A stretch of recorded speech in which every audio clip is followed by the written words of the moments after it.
Hi viewers, ఈ వీడియోలో అయితే నేను సండే రెసిపీస్ని మీతో షేర్ చేస్తున్నాను. Idli, mutton curry, mutton fry, ఇంకా చికెన్ కర్రీ అనమాట. ఇక్కడ నేను చూపిస్తున్నాను మటన్ కర్రీని. ముందుగా మటన్ అయితే కొంచెం ఆయిల్ వేసి ఆయిల్లో బాగా ఫ్రై చేసేసుకోవాలి.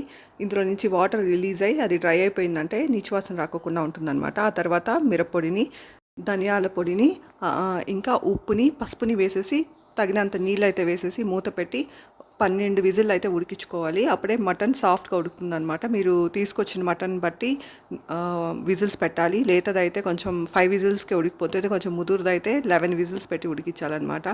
ఇలా మిరప్పొడి, ధనియాల పొడి, పసుపు, ఉప్పు అంతా వేసేసి కొంచెం సేపు ఫ్రై చేసి ఆ తర్వాత ఈ వాటర్ అంతా బాగా ఇమిరిపోయాక వాటర్ని అయితే వేసేసి మూత పెట్టి ఒక 11 విజిల్ అయితే ఉడికించుకోవాలి.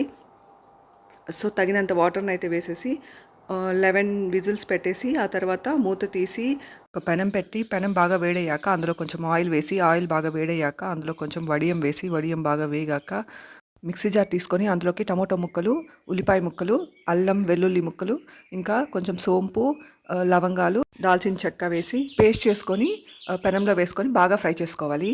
కుక్కర్లో ఉడికించుకున్న మటన్ కర్రీని వేసి ఉడికిస్తే సర్వ్ చేసుకుంటే కర్రీ రెడీ అయిపోతుంది అనమాట. ఇక్కడ నేను చూపిస్తున్నాను లివర్ ఫ్రై ఇంకా మటన్ ఫ్రైని. ఇది వచ్చేసి చికెన్ కర్రీ అనమాట. ఇవన్నీ మా ఇంట్లో చేసిన Sunday specials. Thank you for watching.